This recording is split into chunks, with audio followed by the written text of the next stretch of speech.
All right, kids, dig in. I hope you like my special sauce.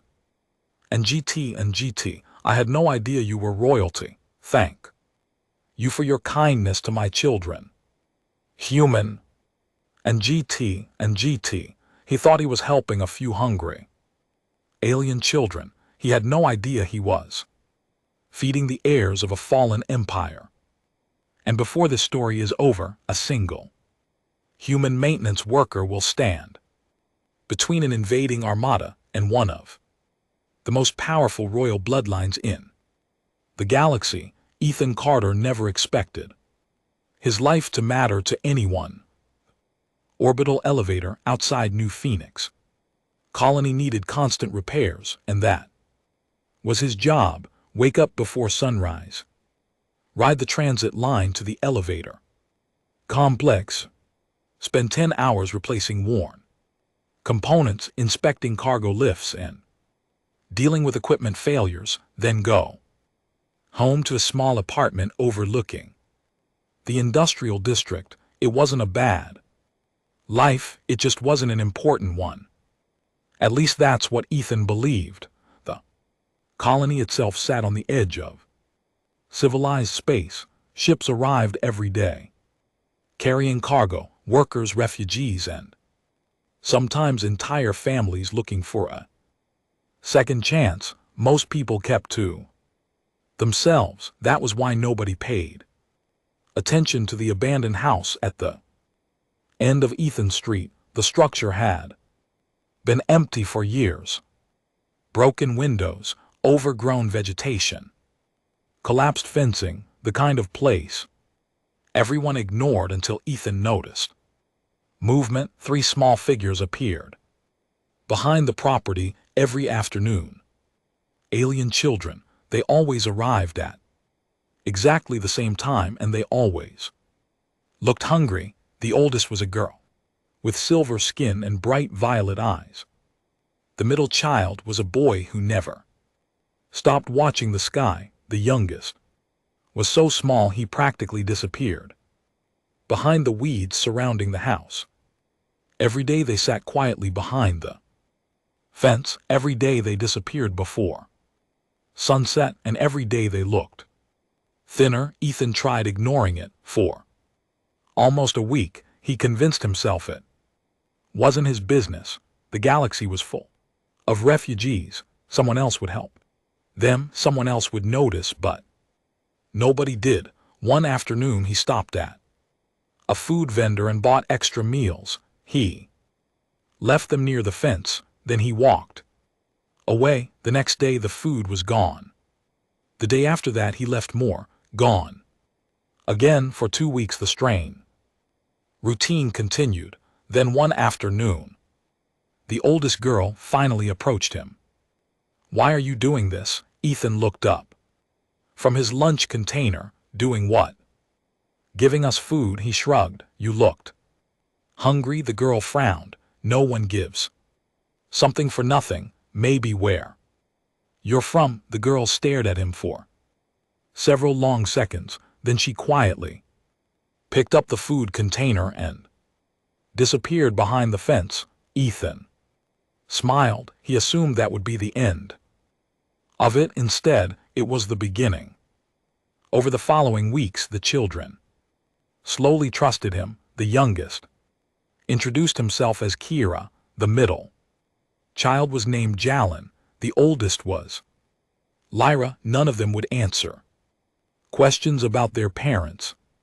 None would explain why they lived inside an abandoned building, and whenever Ethan asked, Lyra immediately changed the subject. That should have been suspicious, but Ethan wasn't investigating a mystery. He was feeding kids. One evening he brought homemade sandwiches. The children devoured them so quickly that Ethan felt a knot form in his stomach. This wasn't ordinary hunger, this was starvation. Something was seriously wrong. The next morning, he made enough food for an entire family and walked directly toward the abandoned house. For the first time, the children didn't stop him. They simply opened the Door, what Ethan found inside changed.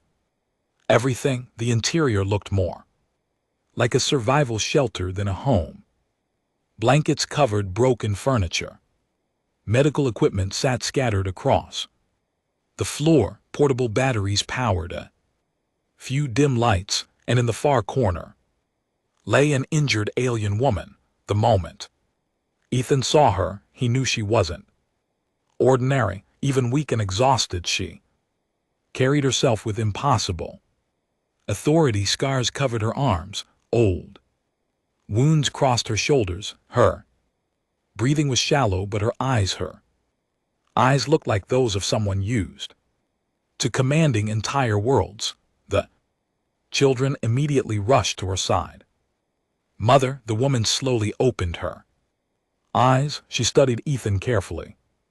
You're the human, Ethan nodded. You're the one feeding my children. Someone had to. For several seconds she simply stared at him, then something unexpected happened. The woman looked away as if she was struggling to hide emotion. And when she finally spoke again, her voice sounded weaker. Thank you. What Ethan didn't know was that her face appeared on classified military databases across half the galaxy. Entire fleets were searching for her. Governments were offering rewards for information about her whereabouts, because the injured woman lying on that mattress wasn't merely a mother. She was Queen Seraphina Valoris, the last ruling monarch of the Celestial Dominion, and her enemies believed she was dead. Our mates. For the next several days, Ethan returned to the abandoned house after work. At first, Queen Seraphina barely spoke, and she watched, observed, measured every word and action. That wasn't surprising. If Ethan had spent years running from enemies, he probably wouldn't trust strangers either. Still, something gradually changed. The children laughed more, the house felt less tense, and Seraphina slowly began accepting help. Ethan repaired damaged power cells. He fixed water filtration equipment. He brought medicine. He reinforced the broken structure against incoming storms. The Queen never asked for any of it. He simply did it. One evening, while replacing a damaged heater unit, Ethan finally asked the question that had been bothering him for weeks. Who are you really? The room became silent. The children immediately looked toward their mother. Seraphina set down her cup. For a moment, Ethan thought she might refuse to answer. Instead, she sighed. You deserve the truth. The children moved closer, not because they were afraid, because they had heard this story before. The Queen looked toward the dark window. My people ruled nearly 6,000 star systems. Ethan nearly dropped his tools. What? The Celestial Dominion. The name sounded vaguely familiar. Then his eyes widened. Every school child knew that name. The Dominion had once been among the most powerful civilizations in known space. Then it vanished almost overnight. History books claimed political collapse, economic failure, civil war. Apparently, the truth was much worse. It was a coup, Seraphina said quietly. The military betrayed us. The room felt colder. They murdered loyal governors, destroyed entire fleets, executed members of my family. The children lowered their eyes. Ethan suddenly realized these weren't ordinary refugee children. They were royal heirs, targets, every single one of them. Seraphina continued, we escaped with only a handful of loyal guards. What happened to them? They died. The answer came instantly. No hesitation, no emotion, which some made it worse. Years of loss had transformed tragedy into routine. We've been running ever since. Ethan looked at The children, the oldest couldn't be older than 10, the youngest looked 6. Children should worry about games, school friends, not assassins, and military coups. The realization made him angry, very angry, but before he could speak, warning alarms suddenly erupted. Throughout the house, everyone froze. Red lights flashed across the walls. Children immediately stood. Fear appeared in their eyes, real fear, not ordinary fear, the kind that comes from experience. The Queen moved faster than Ethan thought possible for someone. Injured? How many? She asked. Elore checked the sensor screen. Her face went pale. 3 ships. The room became silent. Then Ethan heard something. Outside, engines, dropship engines. Coming closer, much closer. They found us. Jalen whispered. The Queen's expression hardened. Years vanished from her face. In an instant she transformed from exhausted refugee to battlefield commander. Ethan, yeah, you must leave. What now? No, the answer surprised everyone, including Ethan. Serafina stared. You don't understand. I understand enough. The engines grew louder. The children looked terrified. And Ethan realized something important. Nobody was coming to save them. No hidden fleet, no secret army, no miracle, just one injured mother, 3 frightened children, and a human maintenance worker. Unfortunately for the attackers, that was about to become their problem. The dropship landed behind the property. Armed soldiers poured into the street. Black armor, military weapons, professional formation. These weren't bounty hunters. These were elite troops. The Queen recognized the insignia immediately. The Regent. Vithan frowned. The guy who took your throne. Yes. The soldiers advanced toward the house. 100 m 8060. The children backed away, but Ethan didn't. Instead, he walked toward the front door. What are you doing? Lyra asked. Buying time. You'll die. Ethan smiled. Maybe. Then he stepped outside. 20 soldiers immediately aimed weapons at him.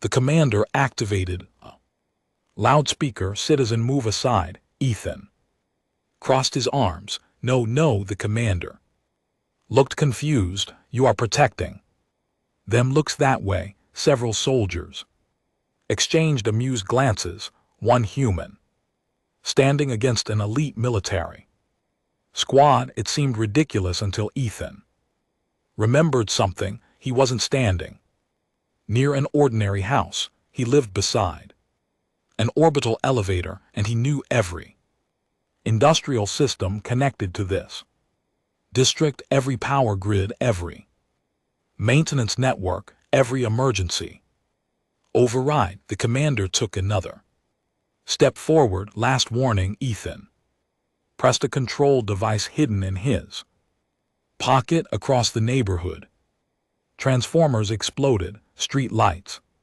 vanished. Power systems overloaded. Communication networks crashed. The entire district plunged into darkness. The soldiers froze. Then automated construction drones emerged from maintenance tunnels, hundreds of them. Industrial machines designed to move cargo containers weighing thousands of tons. The commanders suddenly looked much less confident. Ethan grinned. Funny thing about maintenance workers. The drones surrounded the street. We know where all the switches are. For the first time, the attackers realized this operation might not be as easy as expected, and they were right, because the human they dismissed as irrelevant was about to become the greatest obstacle they had ever encountered. The commander recovered quickly. Elite soldiers didn't panic easily, especially not when facing a civilian, but Ethan wasn't behaving like a civilian anymore.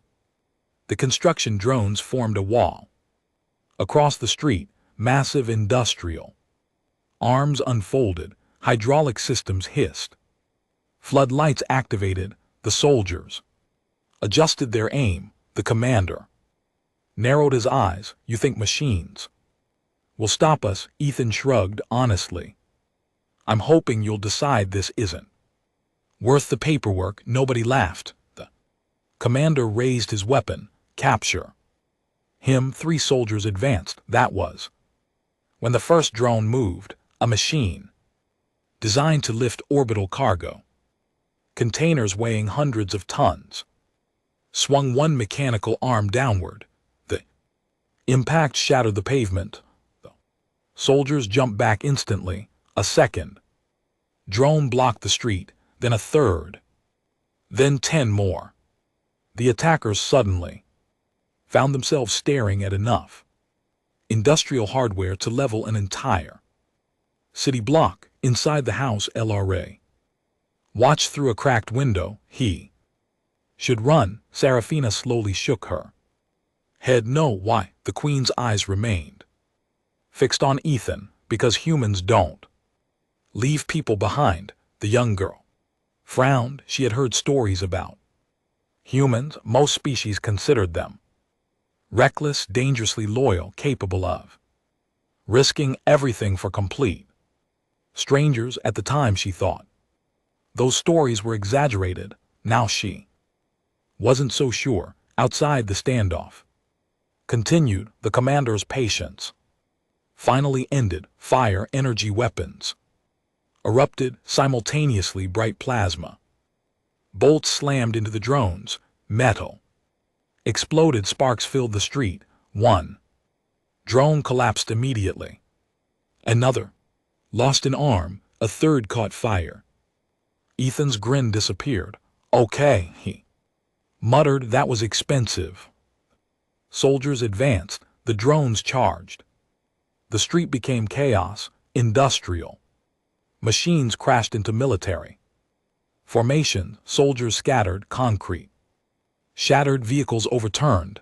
The noise echoed across the entire district. For nearly 5 minutes, the battle raged, and despite overwhelming firepower, the attackers made almost no progress. Because Ethan wasn't trying to win, he was trying to delay them. Every second mattered. Every minute mattered. Unknown to the soldiers, an emergency transmission had already left the colony. A message, a warning, a desperate signal aimed at the only remaining loyal forces of the Celestial Dominion. The problem, they were several hours away. The attackers only needed one breakthrough, one opening, one opportunity. Eventually they got it.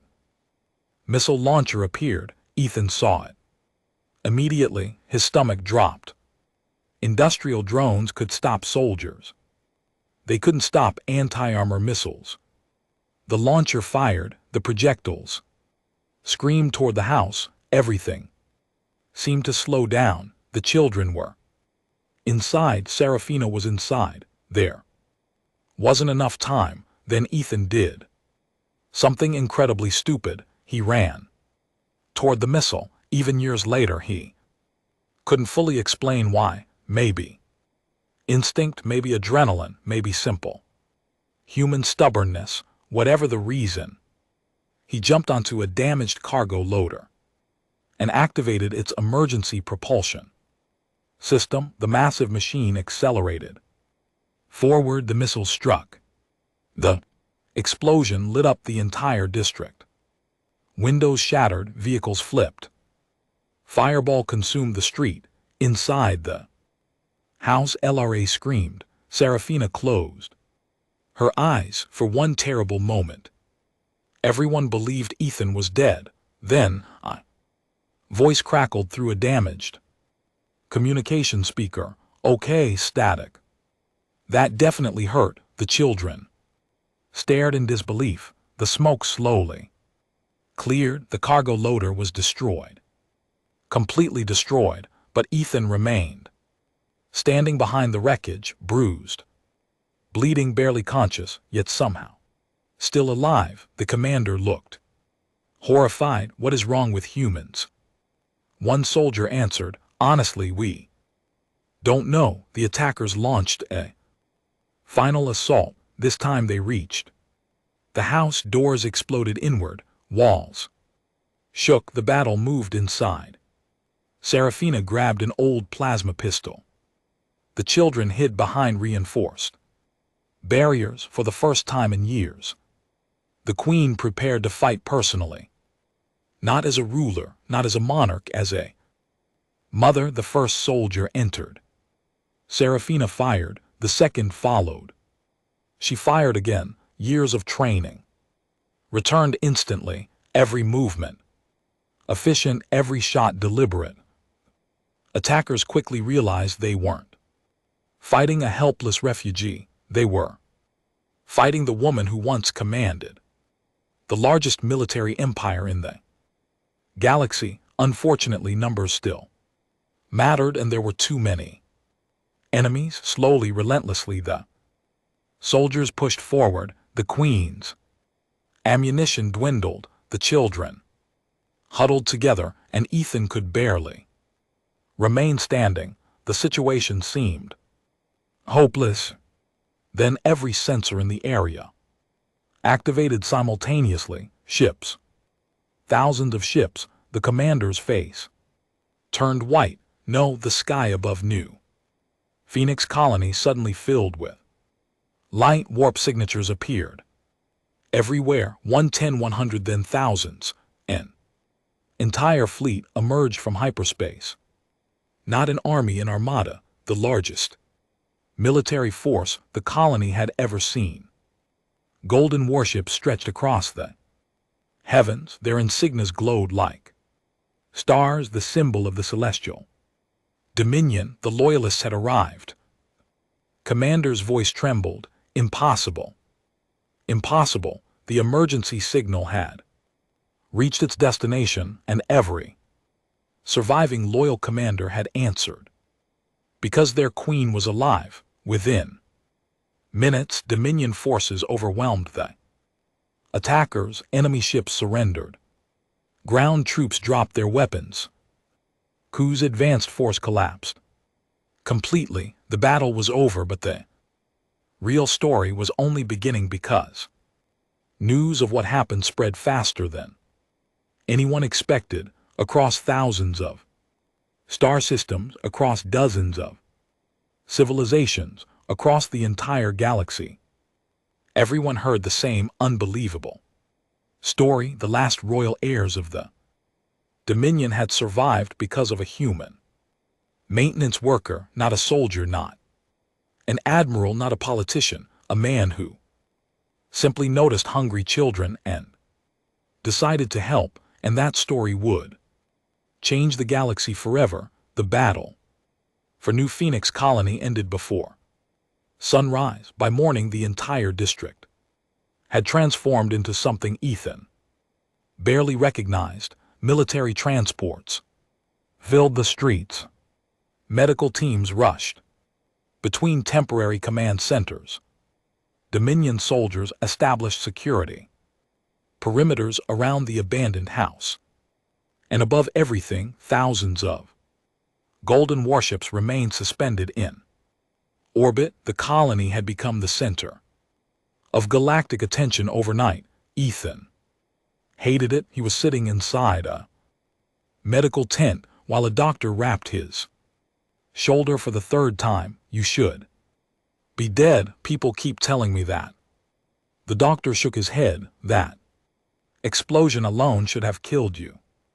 Ethan smiled weakly. Apparently the universe disagreed. The doctor left. Moment later, someone else entered. Queen Serafina. For several seconds, neither spoke. The atmosphere felt strangely awkward. The woman who once ruled 6,000 star systems suddenly seemed unsure how to begin a conversation. Finally, she sat across from him. My children are asking for you, Ethan. Laughed, that's usually not how royalty starts conversations. A seal for the first time the Queen smiled, a genuine smile, not a political one, not a royal one, a mother's smile. They haven't stopped talking about you, that's concerning, they consider you family. The joke vanished from Ethan's face. Family, it had been years since anyone used that word around him. The Queen noticed, she noticed everything. You lost people during the frontier wars. Ethan nodded. My parents, my husband, died during the coup. Silence followed. Two people from different worlds, different species, different lives, connected by loss. Eventually Serafina spoke again. There is something I owe.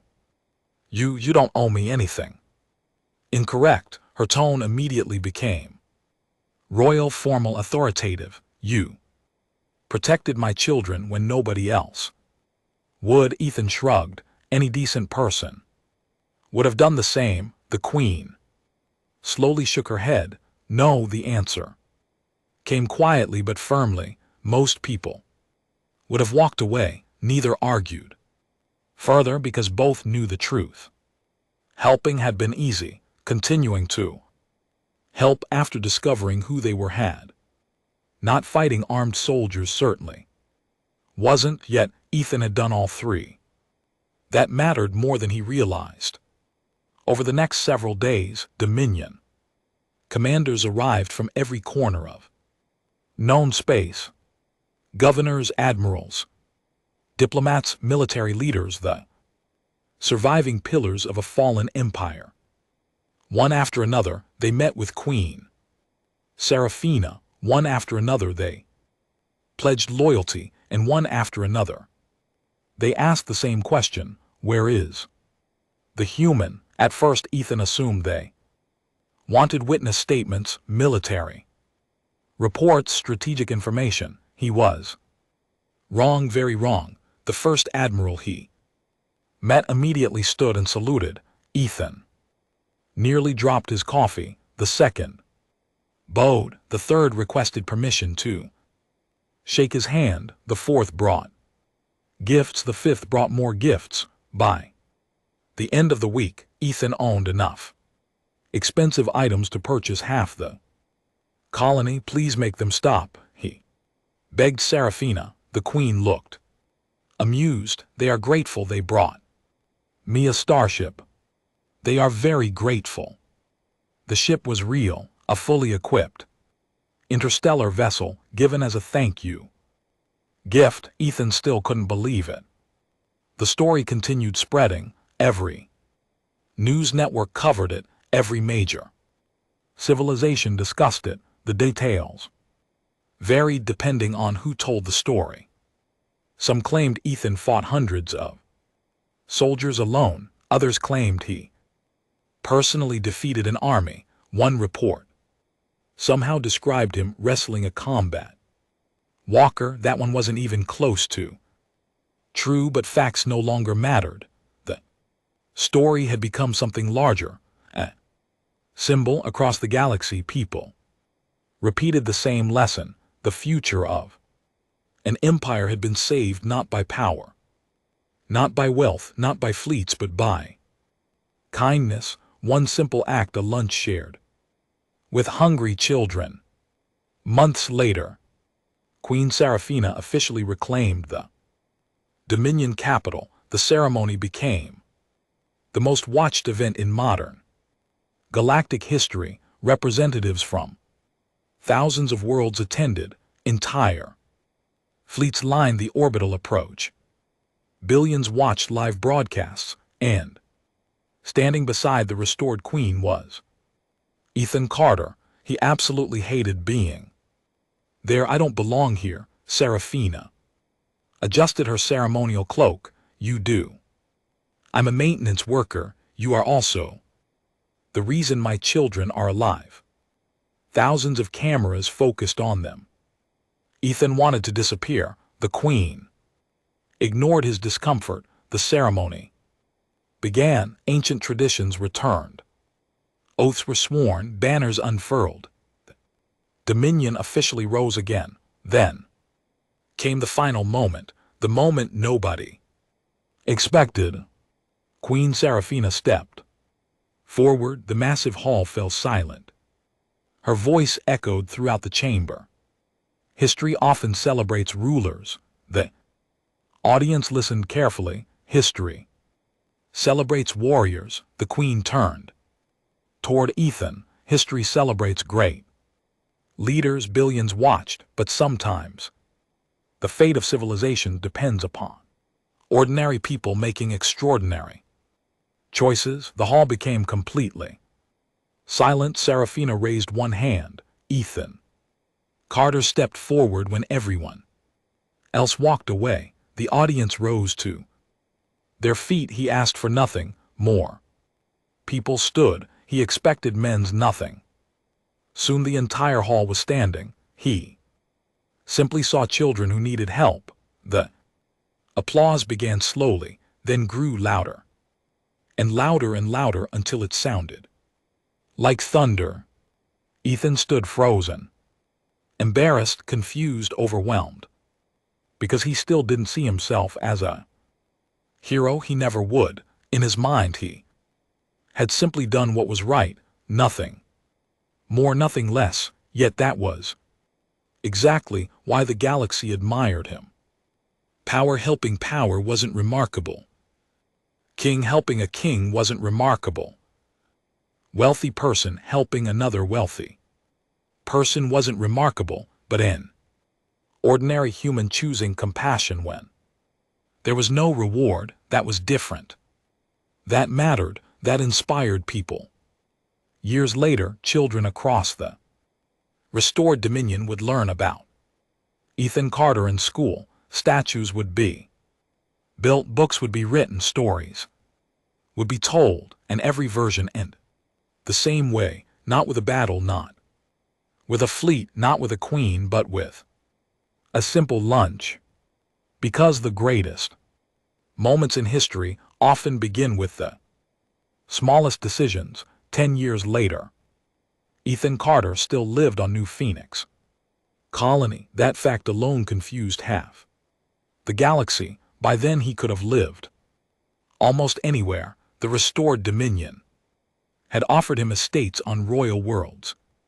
Military leaders had offered honorary ranks. Corporations had offered fortunes. Universities had offered prestigious positions. Ethan declined all of them. He still worked with machines, still fixed broken systems, still preferred practical problems over political ones. To him, fame was exhausting, but there was one thing he could never escape: the children, or rather the fact that they weren't children anymore.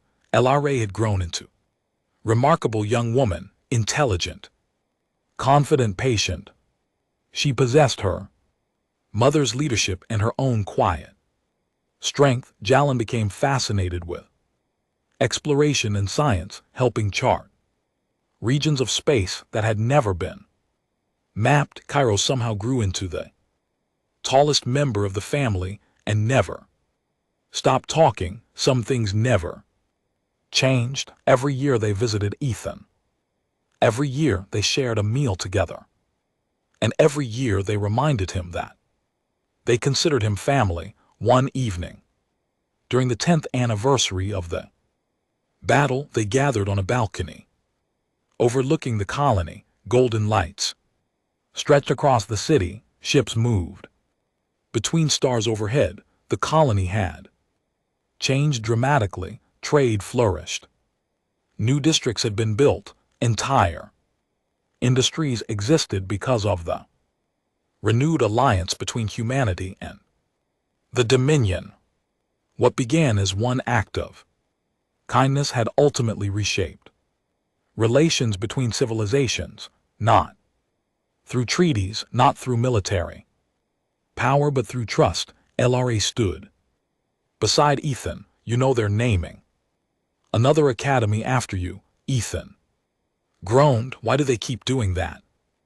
Because you're famous. I'm not. LRA Laughed, you really have no idea, do you? No idea about what? She pointed. Toward the city below, children played. In a nearby park, humans, aliens, dozens of species together, no fear, no hostility, just ordinary life. When people hear your story, Lyra said softly, they don't think about the battle. I certainly hope not. It was a mess. They don't think about fleets either. Ethan looked at her. What do they think about? The lunch. He blinked. The lunch, Lyra nodded. Because everyone understands that part. The stars reflected in her violet eyes. Most people will never command armies. True. Most people will never rule worlds. Also true, but everyone gets chances to help someone. Ethan remained silent. LRA smiled. That's why they remember. Far above them, Dominion warships crossed the night sky, not as conquerors, not as symbols of fear, but as protectors. The galaxy still had problems. It always would. There were still conflicts, still danger, still challenges waiting beyond explored space, but there was also hope. And hope often starts in unexpected places. A forgotten neighborhood, an abandoned house, 3 hungry children, a tired maintenance worker carrying lunch. None of it looked important at the time. History rarely does. The most significant moments usually arrive disguised as ordinary decisions. Choice to stop, a choice to notice, choice to care. Ethan never set out to save a royal family. He never wanted recognition. He never imagined his actions would influence millions of lives. He simply saw people who needed help, and he helped. That was the entire secret. No special powers, no grand destiny, no prophecy, just a decision. The kind of decision anyone can make. That was the lesson Queen Seraphina taught throughout the Dominion. That was the lesson Lyra carried into leadership. And that was the lesson history remembered. Not that a human saved an empire, but that kindness saved an empire. Because in a galaxy filled with advanced technology, massive fleets, and unimaginable power, the most valuable thing remained exactly what it had always been: compassion, the willingness to care about someone else's struggle, the courage to help when there is nothing to gain, the choice to stand beside people when everyone else walks away. Those things changed lives. Sometimes they changed worlds, and once they saved a kingdom hidden among man. The stars and filler. If you enjoyed this story about how one ordinary human changed the fate of an entire civilization through a simple act of kindness, you'll love the next adventure. Check out the next HFY story, where a human mechanic buys a broken alien robot for scrap, only to discover it contains a secret that powerful governments would kill to possess. Until next time, remember, the smallest actions often create the biggest legends.